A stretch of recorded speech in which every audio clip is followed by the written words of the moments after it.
Bismillahirrahmanirrahim. Assalamualaikum warahmatullahi wabarakatuh.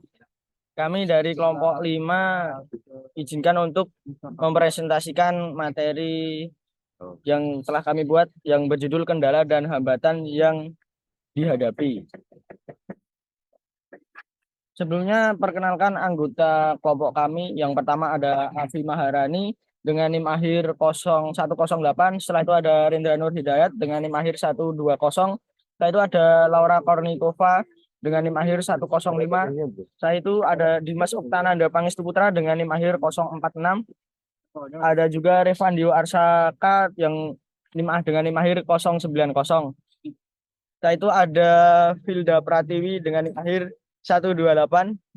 Setelah itu ada Umar Abdul Rosid dengan NIM akhir 135. Setelah itu ada Sekar Marsha Soifani dengan NIM akhir 032.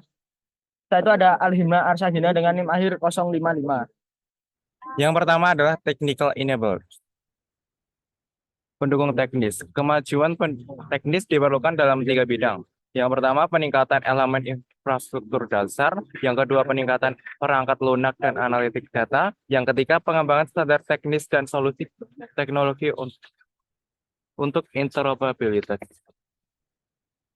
Teknologi Internet of Things atau IoT memiliki potensi besar dalam mengembangkan berbagai aspek kehidupan masyarakat, sehingga diperlukan 3 area kemajuan teknis yang perlu diperbaiki pada tahun 2025.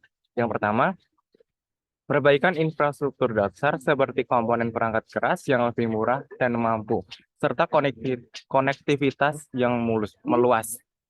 Hal ini akan memungkinkan pengembangan dan penerapan teknologi IoT secara luas dan efektif.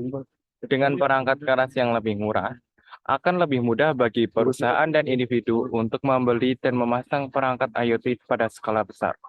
Yang kedua, peningkatan perangkat lunak dan analitik data. Perangkat lunak yang lebih baik dan canggih dapat membantu mengoptimalisasi pengolahan dan analisis data dari berbagai perangkat IoT, memberikan informasi yang lebih berguna dan akurat. Analitik data juga sangat penting dalam menghasilkan informasi berharga bagi perusahaan dan individu yang menggunakan teknologi IoT. Yang ketiga, pengembangan standar teknis dan solusi teknologi untuk interoperabilitas perangkat IoT. Dashboard keseluruhan dari seluruh perangkat IoT serta standarisasi protokol dan bahasa pemrograman menjadi kunci untuk menjaga konsistensi dan keamanan dari perangkat IoT. Hal ini akan memudahkan pengembang dan pengguna untuk mengakses dan menggunakan berbagai perangkat IoT dari berbagai produsen dengan mudah dan aman. Dengan kemajuan pada ketiga area ini, teknologi IoT dapat diintegrasikan secara efektif dan bermanfaat dalam berbagai bidang, serta potensi Internet of Things pada tahun 2025 akan semakin optimal.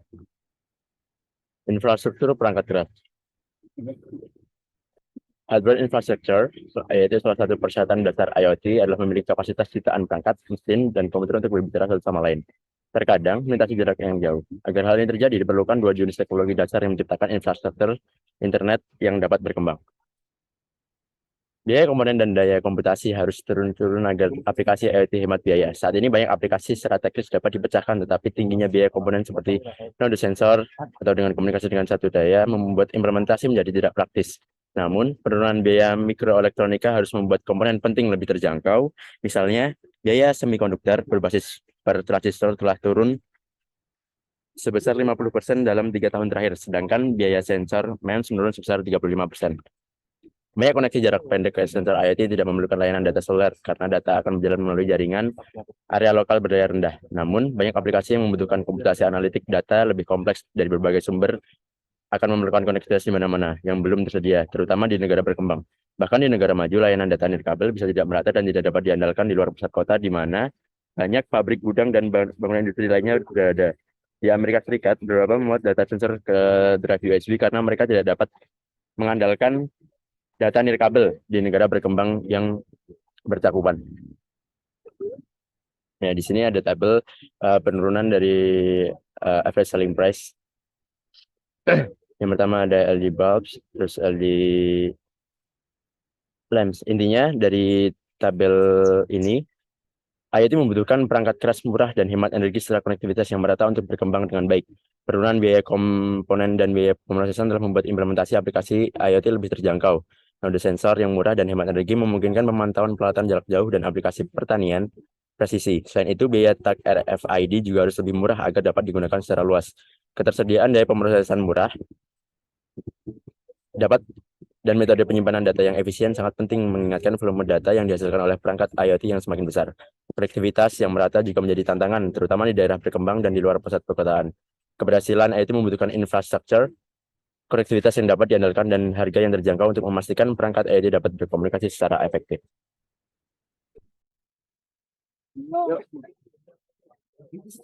Software adalah sebuah data yang dapat diprogram atau diinstal dan dapat dijalankan di sebuah perangkat komputer dengan tujuan serta fungsi tertentu.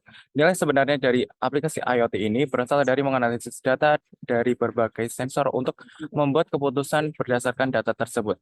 Hal ini bergantung pada kemajuan analitik produktif. Salah satu contoh hal penting dalam analitik produktif yaitu algoritma yang dapat memprediksi serangan jantung sebelum terjadi berdasarkan perubahan kecil dari data pasien yang direkam, atau pada contoh lain dapat memprediksi kapan sebuah peralatan industri memerlukan perawatan sebelum terjadi kegagalan. Selanjutnya, kendala dan hambatan. Saat ini software analitik belum berkembang, hingga belum sepenuhnya dapat digunakan dalam setiap kasus, sehingga data yang dikumpulkan tidak terpakai. Memerlukan kerja keras untuk mengembangkan dan menyesuaikan algoritma untuk keanehan kasus penggunaan tertentu. Namun keterampilan dan kemampuan perilaku industri masih kurang. Selain itu, organisasi pengguna perlu memiliki keterampilan dalam analitik big data serta akses ke beberapa set data yang tersebar di seluruh organisasi agar dapat mengimplementasikan analitik big data dalam aplikasi IoT secara penuh untuk dapat meningkatkan nilai tersebut. Selanjutnya, ini tambahan jenis-jenis software. Yang pertama, sistem operasi. Perangkat lunak yang mengatur sistem komputer dan mengontrol semua perangkat keras dan lunak lainnya. Fungsinya adalah untuk mengatur dan mengontrol sistem, mengakses file, dan mengorganisir tampilan. Yang kedua, program aplikasi, yaitu jenis perangkat lunak yang didesain untuk menjalankan tugas khusus. Program aplikasi ini digunakan untuk membantu pengguna dalam menjalankan tugas tertentu seperti melakukan pengolahan data, membuat presentasi, dan menjalankan game. Yang ketiga, programming language adalah bahasa yang digunakan untuk membuat program atau software yang dapat dijalankan pada komputer. Bahasa pemrograman ini memungkinkan pengembang untuk membuat program dengan lebih mudah dibandingkan dengan menulis kode program dari awal. Selain itu, bahasa pemrograman ini juga memungkinkan untuk membuat aplikasi yang terstruktur dengan baik. Interoperabilitas. Interoperabilitas dalam IoT merujuk pada kemampuan perangkat IoT yang berbeda untuk saling berkomunikasi, berbagi data, dan bekerja bersama secara efektif. Ini penting karena dalam ekosistem IoT terdapat beberapa perangkat yang berasal dari produsen dan spesifikasi protokol yang sangat berbeda. Untuk mencapai interoperabilitas dalam IoT, beberapa hal perlu diperhatikan. Yang pertama, standar komunikasi. Itu penting. Memiliki standar komunikasi yang diterima secara luas.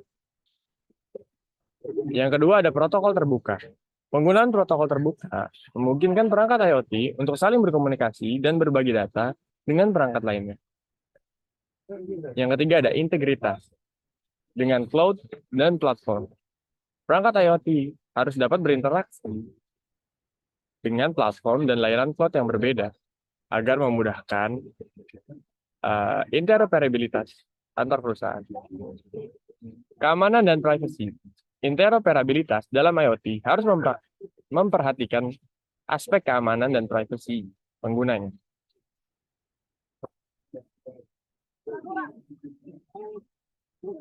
Interoperabilitas diperlukan untuk menangkap hampir 40% dan dalam beberapa kasus 60% dari total potensi IoT. Misalnya, membuat peralatan industri semakin banyak menghasilkan produk yang terhubung. Dengan sensor dan konektivitas bawaan, produk ini memungkinkan produsen menyediakan deteksi anomali dan terkadang bahkan pemeliharaan prediktif. Namun, beberapa mode kegagalan hanya dapat diprediksi ketika data digabungkan dari beberapa sistem atau memprediksi lebih dari setengah kemungkinan mode kegagalan pada anjungan minyak, membutuhkan data dari beberapa peralatan. Selain itu, mampu menganalisis data dari berbagai peralatan dapat memungkinkan optimalisasi proses total. Tetapi, sistem ini seringkali dapat dioperasikan.